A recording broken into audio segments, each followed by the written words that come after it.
Meus irmãos, que Jesus nos dê a sua paz.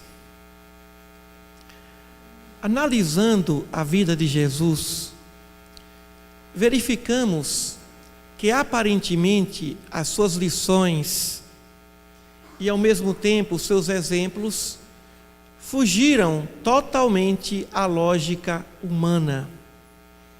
Até hoje, os judeus não o reconhecem como o Messias prometido, porque nasceu numa manjedoura e morreu numa cruz. Não era o Messias esperado, aquele Messias que restauraria por meio de manobras poderosas, políticas, espirituais, energéticas. Ele veio e nasceu na manjedoura. Viveu numa cidade que até então, em nenhuma passagem da Bíblia se menciona Nazaré. Tanto que alguns dos seus discípulos questionaram: pode vir alguma coisa de Nazaré? Pode de lá sair um profeta, muito menos um Messias? Então, quando nós analisamos a vida de Jesus, cada detalhe é uma aparente contradição. Vejamos na noite de hoje algumas dessas contradições.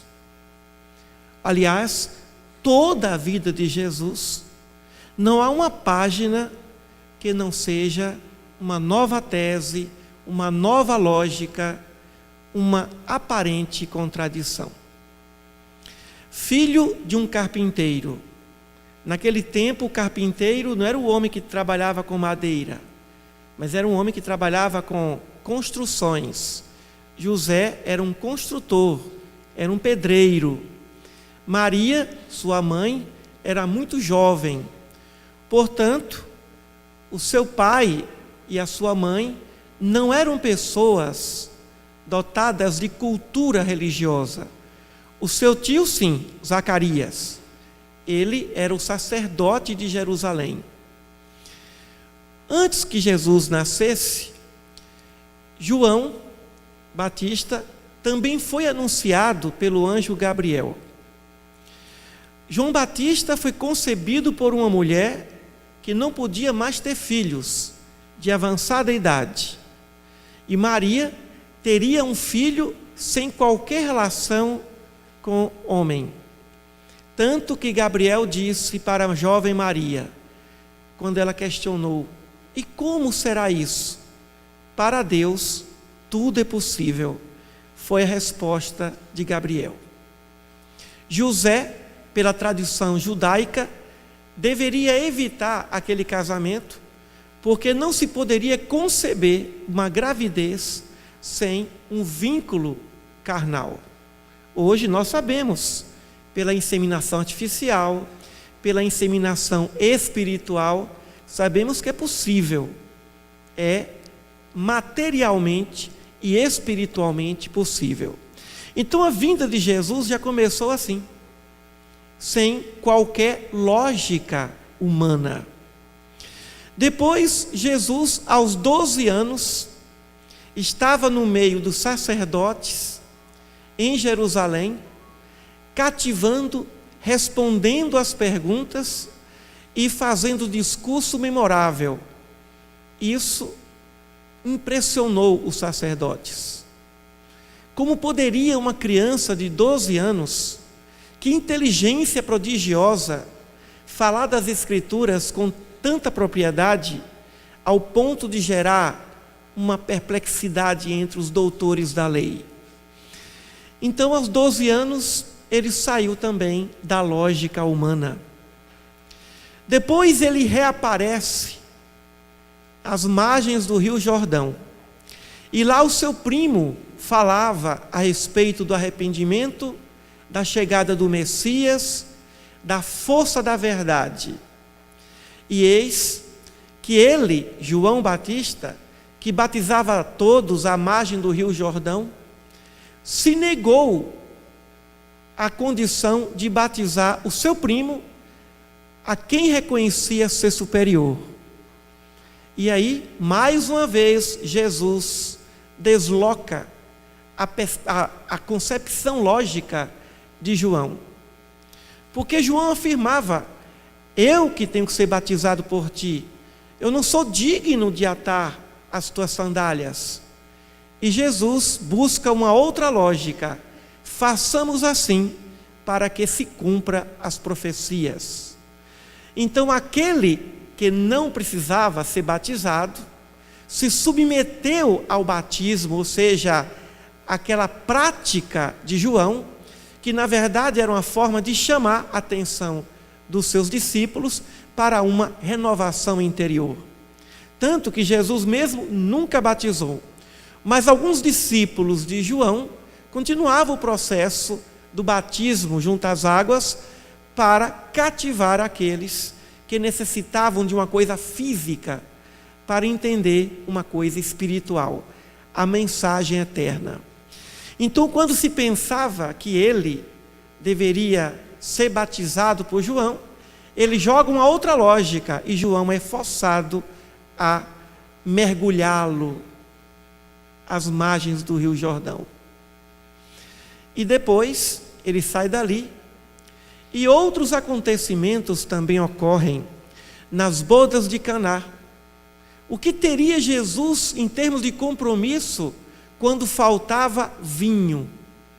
Ele então solicita para que se coloque 6 talhas de vinhos, ou melhor, de água, que depois se transformariam em 6 talhas de vinho. Ora, ele transformou água em vinho, um bom vinho, mas ele poderia e teria condições de dizer: passa esse vinho e pode distribuir.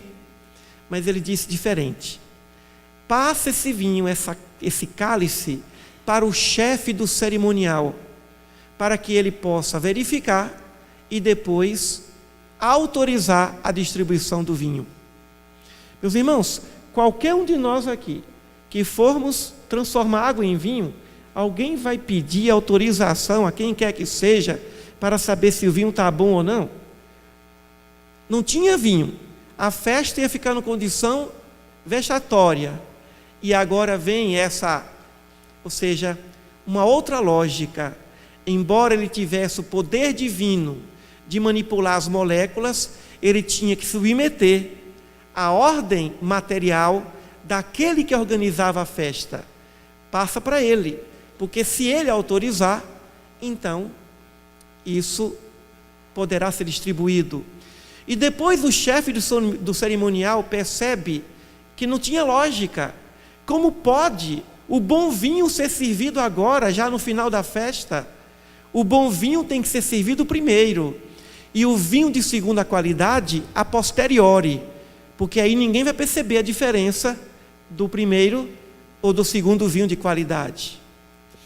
Então, Jesus fez uma modificação nas moléculas ao ponto de merecer o elogio do chefe do cerimonial, que não sabia que Jesus havia transformado a água em vinho. Então, 2 coisas sem lógicas. Jesus transforma a água em vinho e pede autorização do chefe do banquete para que aquela água ou para que aquele vinho pudesse ser distribuído.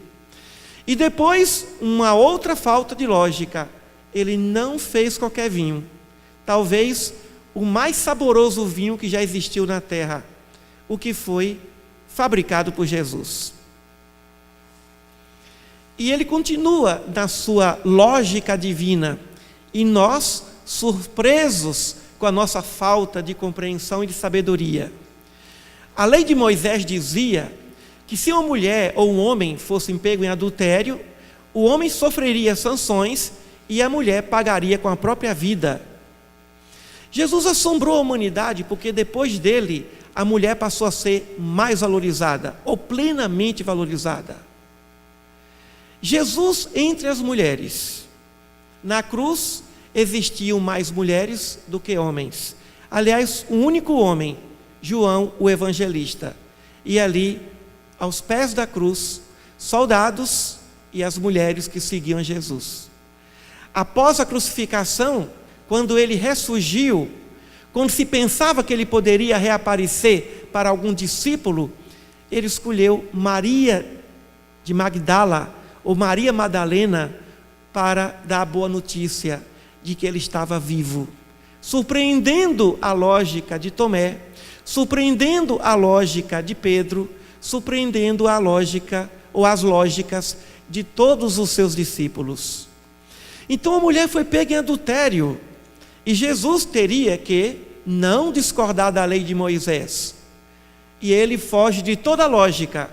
Não disse que Moisés estava errado, não falou que a lei de Moisés deveria ser modificada, não defendeu a mulher dizendo, coitadinha, não vamos fazer isso, nem disse aos outros que eles eram maus, apenas foi para uma lógica imperturbável. Aquele que tiver sem pecado, atire a primeira pedra. Aos poucos, os acusadores foram se retirando.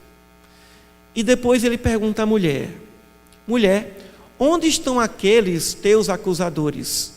Senhor, eles se foram. Então também vá e não peques mais. O único que poderia jogar a primeira pedra não jogou, que foi Jesus, porque agora não tinha mais pecado. Então, ele foge de uma lógica naturalmente humana e busca uma outra saída dentro da lógica divina.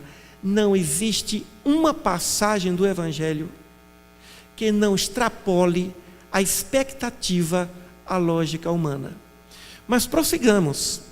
Se alguém te bater numa face, também oferece a outra. Ou seja, não revide.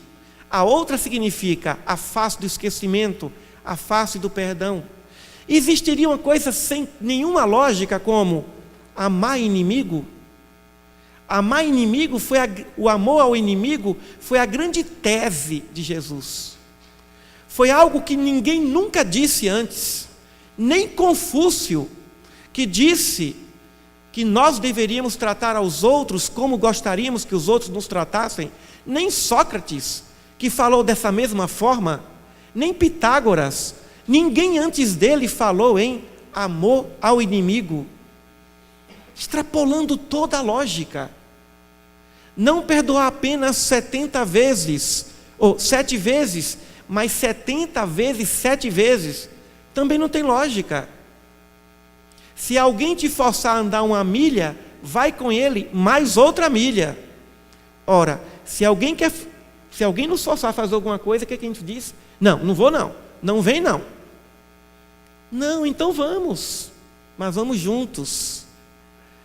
Então ele continua perturbando a lógica dos homens. Diante de Pilatos, quando Pilatos questionava, quando Pilatos falava as coisas, e ele respondia, ele ainda dialogou. Com Herodes ele não quis diálogo. Diante do representante dos judeus, ele silenciou. Diante do representante de Roma, ele ainda conversou, porque a esposa de Pilatos era uma seguidora de Jesus. E ele percebeu a situação. E ele simplesmente não disse que era inocente. Em momento algum ele se defendeu das acusações dos judeus e dos romanos. Dos romanos porque diziam, ele quer ser o rei dos judeus, tomar o lugar do imperador de Roma. E dos judeus porque ele queria ser o grande Messias. E o Messias não podia ser filho de um carpinteiro, não tinha onde cair morto, era uma pessoa extremamente pobre, morava em Cafarnaum na casa de Pedro. Ora, filho de pessoas inexpressíveis, passou sua infância, sua juventude numa cidade desprezível, anônima como Nazaré. Tudo realmente contrário. Jesus toma as crianças, quando naquele tempo um profeta não se aproximava de crianças. As crianças não se aproximavam senão dos seus pais. E ele mais uma vez diz, deixai que venham a mim as criancinhas. E ele então prossegue, assombrando a lógica humana, desenvolvendo toda uma teoria que marcaria para sempre a cultura humana. Um dia ele estava em Cafarnaum, e sua mãe, seus irmãos e suas irmãs saíram de Nazaré, foram até Cafarnaum, porque suspeitavam que ele teria enlouquecido pelo fato de ter saído de Nazaré e instalado domicílio em Cafarnaum. E lá foi a mãe e os seus filhos. Naquele tempo também a palavra irmão se aplicava até aos primos. É por isso que alguns teólogos afirmam que Jesus foi o único filho e que Maria não teria tido outros filhos. Claro que teve outros filhos. Ela e José tiveram outros filhos. E a mãe e os irmãos foram até Cafarnaum, tentando convencer o filho a retornar para Nazaré. Mas Jesus não podia morar mais em Nazaré. Em Nazaré ele estava sendo perseguido, ameaçado de morte. Então ele esclarece isso. Mas quando foram no ambiente onde ele se encontrava, conversando a boa nova, espalhando o amor por meio de suas lições eternas, e disseram: ó, tua mãe e teus irmãos estão aí fora. E ele disse: quem é minha mãe? Quem são meus irmãos? E quem são as minhas irmãs? Minha mãe, meus irmãos e minhas irmãs são todos aqueles que fazem a vontade do Pai. Isso não tem lógica. Para aquele que falou que deveríamos honrar o pai e a mãe, não teria qualquer lógica tratar a mãe santíssima, seus irmãos, suas irmãs, com tamanho descaso. Evidente que não foi assim. Evidente que ele estava ali aproveitando a oportunidade, porque primeiro, ele não poderia parar de fazer sua pregação, de estabelecer suas orientações, para ouvir a sua família dizer que ele estava louco. Então ele teria que concluir a sua fala, concluir o seu trabalho. Depois ele recepcionaria os seus familiares e conversaria como conversou com eles. E a partir daquele momento, ele não mais foi visitado pela família com a intenção de sair dali para morar em Nazaré. Seus primos, sua mãe o seguiram e ele continuou residindo em Cafarnaum. É provável que nessa época José não mais tivesse encarnado, porque José não foi até Cafarnaum pedir para que o filho retornasse a Nazaré. Então parece falta de lógica Jesus dizer que a sua família carnal não era sua família, mas sim aqueles que faziam a vontade do Pai. Ou seja, a minha mãe, os meus irmãos, as minhas irmãs, ou seja, a minha família é quem faz a vontade do Pai. Pode ser judeu, pode ser shintoísta, budista, confucionista, cristão, espírita, católico, evangélico, ateu, pertencer a seitas africanas, pode ser o que for, se seguir as leis de Deus, que são determinantes para o respeito aos direitos naturais de alguém, não importa a doutrina, a filosofia, o tipo de fé, esse faz parte da família de Jesus. Dessa forma, ele quebra todos os rótulos religiosos. Ele fala de uma família universal. Ele fala a respeito de uma família espiritual, dotada de afetividade e de afinidade. E no Sermão da Montanha ele continua a dizer que aqueles que não estão ligados na terra, também não estarão ligados no céu. Ou seja, a família deve se estruturar com bases na afetividade e também com bases na afinidade. Então, aqueles que fazem a vontade do Pai, esses sim são verdadeiramente seus familiares, ou seja, seus próximos, aqueles que o compreendem, aqueles que sabem a respeito do seu compromisso, da sua missão. Então, foi essa lógica que fez com que ele dissesse isso. Jesus não foi indelicado com a sua mãe, que sabia da sua missão, e nem com seus irmãos, porque ele sabia das intenções dos seus irmãos, que era de voltar à cidade de Nazaré, embora os evangelistas não falem dessa forma. Apenas afirmam que a família de Jesus diziam que ele estava fora de si, ou seja, porque saiu de Nazaré, saiu da convivência familiar, enlouqueceu. Quantas vezes, quando nós abraçamos um ideal, quando nós abraçamos uma causa, o que é que os nossos familiares logo afirmam? Agora que a pessoa tem um ideal, essa pessoa enlouqueceu. Agora que tem essa ou aquela religião, essa pessoa agora não quer mais saber da família. Porque essa pessoa está evoluindo e a família está estagnada, não acordou ainda para as coisas espirituais. Estava também Jesus na casa de Marta e Maria, e Marta preocupada com muitas coisas, os afazeres domésticos, e Maria ali ouvindo Jesus. E Marta pede a Jesus para que diga a Maria que, Senhor, que ela me ajude nos afazeres domésticos, estou trabalhando sozinha. Quando alguém poderia pensar, a própria Marta, que ele diria para Maria, Maria, vá ajudar a sua irmã. Ele disse, Marta, Marta, por que te preocupas com tantas coisas? Poucas coisas são necessárias, até uma só. Ele diria isso para cada um de nós, que estamos preocupados com tantas coisas. A mensagem do livro Fonte Viva nos fala, devagar, mas sempre. Mas só é possível irmos devagar e sempre se nós formos focados, disciplinados, organizados. Jesus chamou a atenção de Marta para organizar a sua vida, porque as coisas materiais passam, mas as espirituais são eternas. Então, ele decepcionou a Marta e surpreendeu Maria. E ele continuou.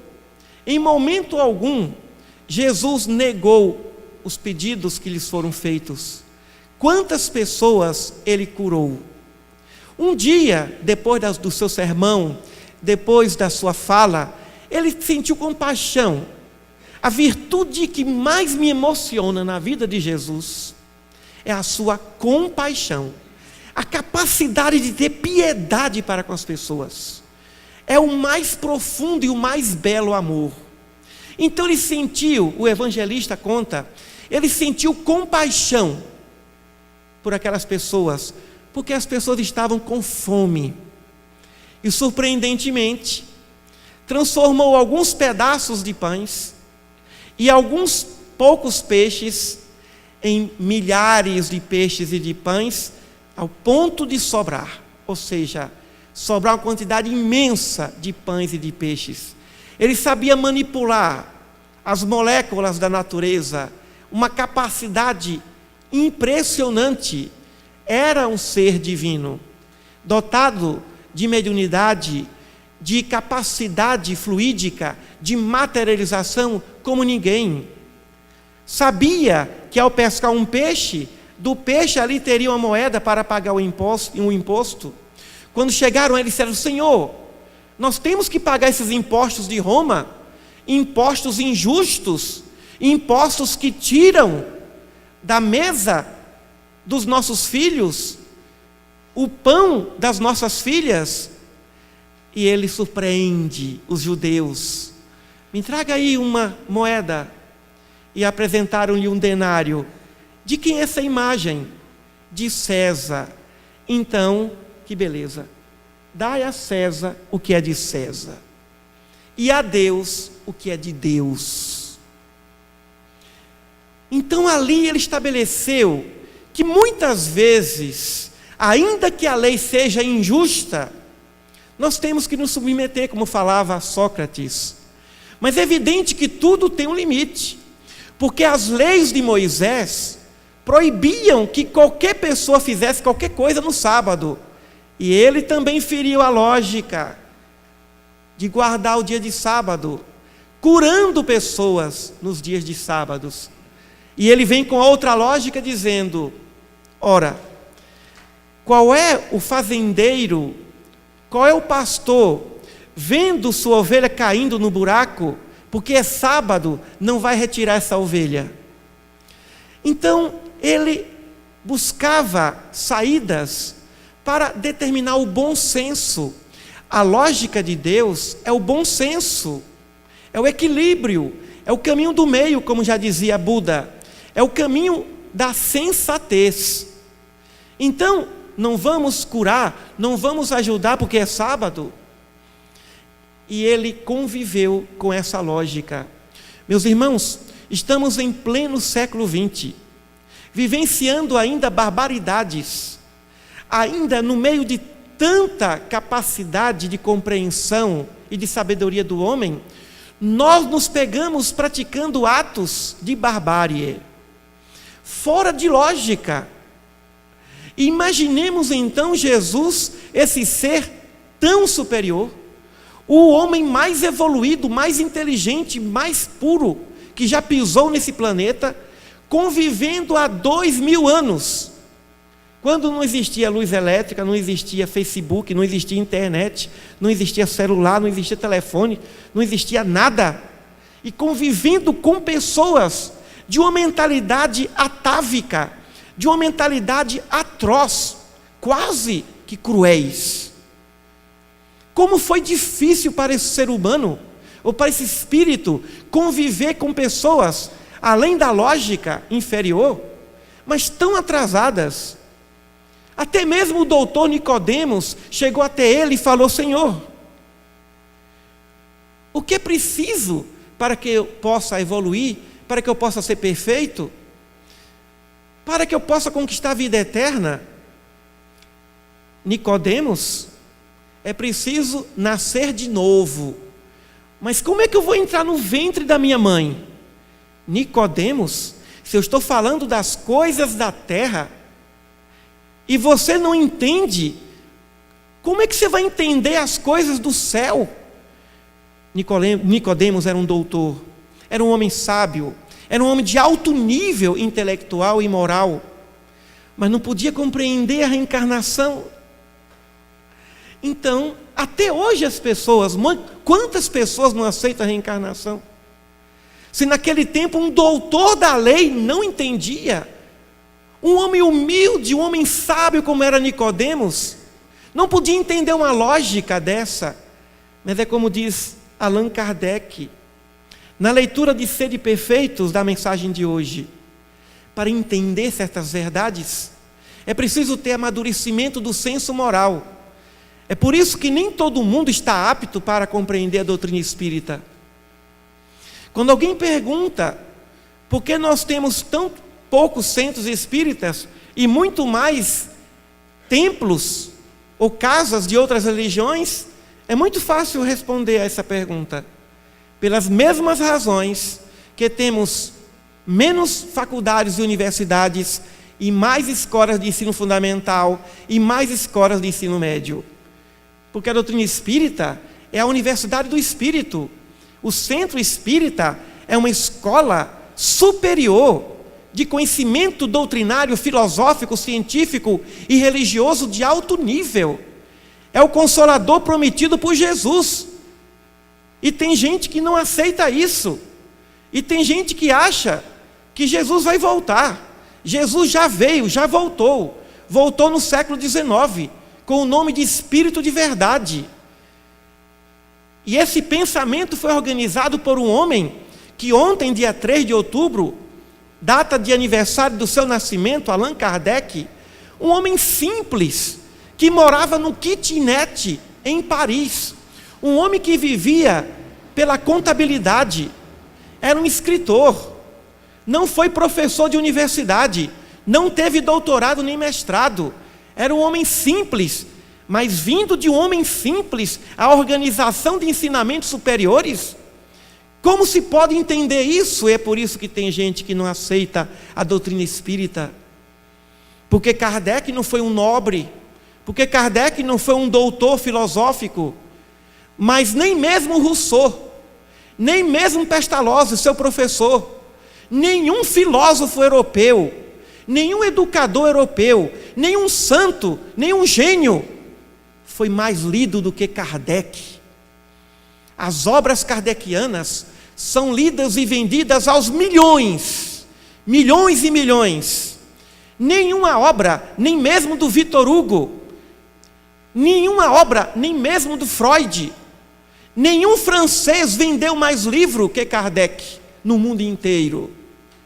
Mas como pode um homem tão singelo, um homem tão simples? É a lógica de Deus. chegou um momento que Jesus, orando, disse assim para Deus: Senhor, Paizinho, eu te agradeço, porque o Senhor escondeu essas coisas aos doutores e as revelou aos simples. Jesus não teve um discípulo dentre os apóstolos, os 12, que foram formados doutores. 12 apóstolos, 11 galileus, todos eram jovens. O mais velho era Pedro, que tinha 30 anos. João tinha 16. A média era de 16 a 25 anos. Jovens, pescadores. Tinha um lá que era cobrador de imposto. Cobrador de imposto era o ser mais rejeitado pelos judeus. Que falta de senso, de lógica desse Messias, desse profeta, não ter um doutor? Jovens, 11 galileus, o único que era judeu era Judas Iscariotes, que por muito amar o mestre, o entregou para cumprir sua missão, porque ele nunca traiu Jesus. Mas parece algo impressionante, meus irmãos, esse assombro dessa falta de expectativa. Jesus nos decepcionou o tempo inteiro. Quando nós pensamos que ele faria fazer uma coisa, ele fazia outra, porque ele estava num outro patamar, muito além da nossa mesquinhez, do nosso egoísmo. Mas ele continuou a decepcionar. Estava ele no alto da cruz, e do alto ali tinha um homem que o xingava, ele não revidou, e tinha um outro que replicou e falou assim: você não faça isso com ele, porque nós somos pecadores, e ele nada fez para merecer estar aqui. E Jesus olhou para aquele bom ladrão, e fora de toda lógica, respondeu e disse-lhe: ainda hoje estarás comigo no paraíso. Jesus então decepciona os judeus, reaparece a tão falada ressurreição, e ele volta, assombrando os apóstolos, assombrando os discípulos de Emaús, perturbando a paz dos judeus, dos romanos, porque agora ele se imortalizaria. Jesus, então, também perturba a lógica dos seus discípulos, perturba a lógica de Judas, quando ele, na casa de Lázaro, de Marta e de Maria, permitiu que uma mulher pudesse banhar-lhe em óleo, em perfume, o perfume mais caro. E Judas disse: Senhor, isso é um desperdício. O senhor não acha que nós deveríamos vender esse perfume para dar aos pobres? Aí ele vem com o argumento que ninguém entende: os pobres sempre os tereis. E eu quero que o que essa mulher está fazendo comigo seja registrado nos evangelhos. Ele estava sendo ungido para a sua crucificação. E depois ele perturbou mais ainda os discípulos. Mas que doce perturbação! Na última ceia, se vestiu como escravo, como servo, lavando os pés dos seus 12 apóstolos, dos seus 12 queridos. E Pedro não podia suportar, porque Pedro era apaixonado por Jesus. Senhor, você não vai lavar meus pés não? Aí não, aí já está demais. E ele diz: Pedro, se eu não lavar os teus pés, não és digno de ser meu discípulo. Senhor, então lava tudo, lava pé, lava a cabeça. Não, Pedro, é só o pé, porque Pedro era exagerado, Pedro era emocional, Pedro adorava Jesus, Pedro era apaixonado por Jesus. Quando foram prender Jesus, ele cortou a orelha de um soldado, feriu. Pedro, embainha a tua espada, porque quem com ferro fere, com ferro será ferido. Pedro queria proteger seu mestre. Pedro não negou Jesus porque se acovardou. Pedro negou Jesus porque ele queria a sua liberdade para verificar por outros caminhos se não haveria condições de tirá-lo da condenação. Mas estava escrito que ele teria que negar. Mas não foi a negação do covarde, foi a negação do prudente. Mas ele perturbou a lógica de Pedro, perturbou a lógica de Judas. Judas, vá e faça o que tem que ser feito. O que é que tem que ser feito? Me entregue. E entregou. E recebeu por isso 30 moedas. 30 moedas era qualquer valor que alguém poderia receber ao entregar um fugitivo, um prisioneiro. Se Judas quisesse dinheiro, entregaria Jesus por muitas milhares de moedas. Tanto que depois jogou as moedas fora, porque ele se viu instrumento de uma situação difícil. Jamais ele poderia imaginar que o mestre fosse crucificado. Provavelmente Judas foi quem mais amou Jesus, porque escolheu a pior parte. A pior parte. E os espíritos comentam que o próprio mestre desce aos abismos para resgatar Judas, que mais tarde reencarnaria como a grande francesa Joana d'Arc, que também foi traída. Então, a lógica do nosso mestre é a lógica de esperamos que ele faça uma coisa e ele faz outra. Pensamos que ele vai agir de um modo e ele age de outro modo. Senhor, o Senhor não quer que nós destruamos essa cidade? Não. Não quer que destruamos essa figueira estéril? Também não. Então, não era fácil entender um mestre dessa envergadura. Nunca existiu alguém como ele. Aí ele chega um momento e fala assim: sede perfeitos como perfeito é o vosso Pai Celeste. Oh, loucura! Que coisa mais triste. Isso não tem lógica. Jesus quer que eu seja semelhante a Deus? Ele falava do esforço, da perfeição relativa. Se quiseres vir após mim, tome sua cruz e siga-me. Ou seja, ser perfeito em seu nível, ser perfeito na sua condição. Ser perfeito significa fazer o melhor que você pode, dar o máximo de si, de energia moral, de energia intelectual. E o nosso mestre continua: não há uma passagem que não tenha lógica, mas que para nós é ilógico. E ele prossegue a sua caminhada. Em todos os momentos, ele vai e visita o templo de Jerusalém. E ele vê aqueles homens vendendo coisas. Aí ele expulsa aqueles homens, não no sentido de agredi-los, porque ele estava vendo que as pessoas estavam valorizando mais o comércio, as coisas materiais, quando um templo está vinculado às coisas espirituais. Jesus jamais agrediu alguém, jamais levantou a mão contra quem quer que seja, mas ele usava de energia. Estava ele deitado num barco, e no mar da Galileia choveu muito, tempestade forte, o mar revolto, um vento que ameaçava derrubar ou virar a embarcação. E ele dormindo parecia imperturbável, um doce anjo dormindo na proa. E acordam: Senhor, socorre-nos, estamos perecendo. Ó homens de pouca fé, ó homens de pequena fé, até quando estareis convosco? Silêncio, calma. As ondas e os ventos silenciaram e acalmaram. Para a falta de lógica dos discípulos, quem é esse que até o mar e os ventos lhes obedecem? Quem é esse?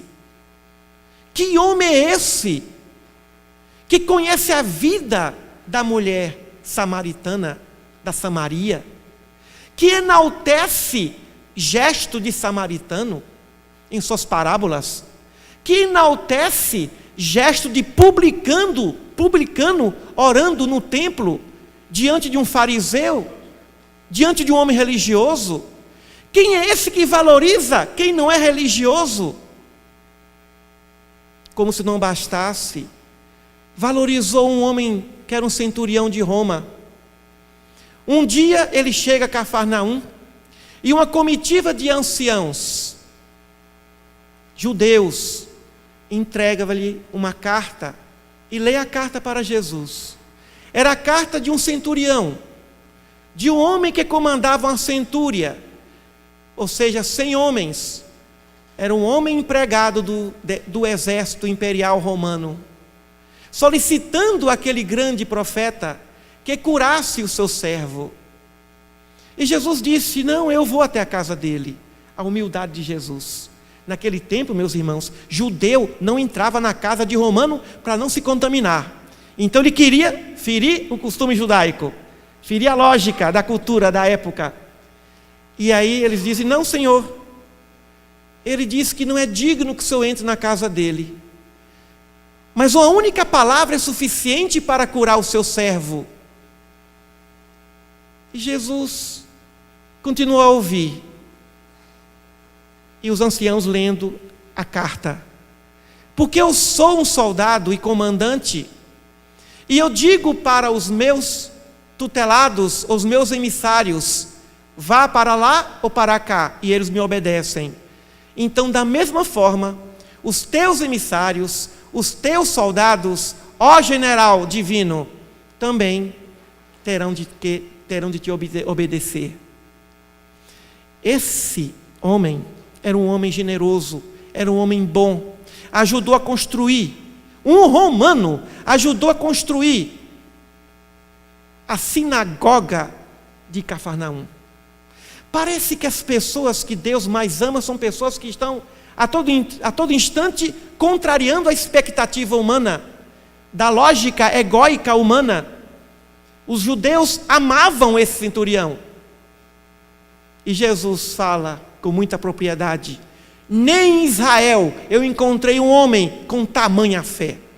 Meus irmãos, o primeiro elogio de Jesus foi a João Batista, quando ele disse: dentre os nascidos de mulher, nenhum é maior que João Batista. E o segundo maior elogio do Evangelho, ele não deu para judeu, ele não deu para fariseu, ele não deu para escriba, nem para samaritano, nem para galileu. Ele deu para um romano, um homem de guerra. Reconheceu naquele homem de guerra, reconheceu naquele homem romano, naquele soldado de muitas guerras. Porque uma pessoa, para ser centurião naquele tempo, tinha que ser um soldado vencedor, para poder comandar 100 homens. E Jesus vem dizer que nem em Israel ele encontrou uma fé daquele tamanho. Não tem lógica. E ele avança, mais perturbador do que nunca, quando ele fala que as meretrizes, dizendo aos sacerdotes de Jerusalém: eu, porém, vos digo que as meretrizes vos precederão no reino dos céus. Se uma pessoa disser isso para mim, seu Evaristo, eu vou ficar muito bravo. Olha, Mídio, sabe aqueles bandidos ali, aquele povo que matou 200, jogou bomba atômica que matou milhões? Eles vão chegar primeiro que você. Não é possível. Aí o que eu vou fazer? Dizer isso para um sacerdote, que ele é pior do que a meretriz? Não tem lógica. Isso é muito forte. Mas ele condenava a hipocrisia. Porque eu conheço algumas meretrizes, falam a verdade, muitas vezes nem suportam a hipocrisia humana. E quando mudam de vida, tem muitos problemas porque querem falar a verdade. Quando era muito mais jovem, algumas me escreviam as cartas dizendo: casei com um caminhoneiro assim, assim, assim, assim. E eu digo as verdades para ele e ele não me escuta. Como é difícil para mim falar a verdade, porque eu quero ser verdadeira. E eu respondi a carta dizendo: seja verdadeira, mas diga as verdades de acordo com aquele que pode escutá-la. Porque nem sempre a verdade é para todos. Não mentir não significa dizer toda a verdade. Porque toda verdade pode levar uma pessoa até à loucura. Um psicólogo, um médico, um enfermeiro, um teólogo, um professor, não pode dizer toda a verdade aos seus clientes, pacientes e alunos.